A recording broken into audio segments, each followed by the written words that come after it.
कराची में कोरंगी 5 नंबर पर कोस्टर की टक्कर से मोटरसाइकिल सवार 2 अफराद जाम बहक और 1 जख्मी हो गया। रेस्क्यू हुकाम के मुताबिक हादसा कोस्टर की तेज रफ्तारी के बाइस पेश आया, जहां बहक लड़कों की शनाख्त 15 साला फहीम और 14 साला अयान के नामों से हुई। लाशों और जख्मी लड़के को अस्पताल मुंतकिल कर दिया गया।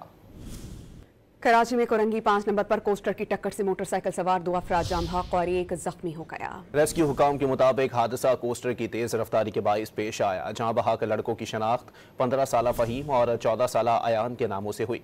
लाशों और जख्मी लड़के को अस्पताल मुंतकिल कर दिया गया।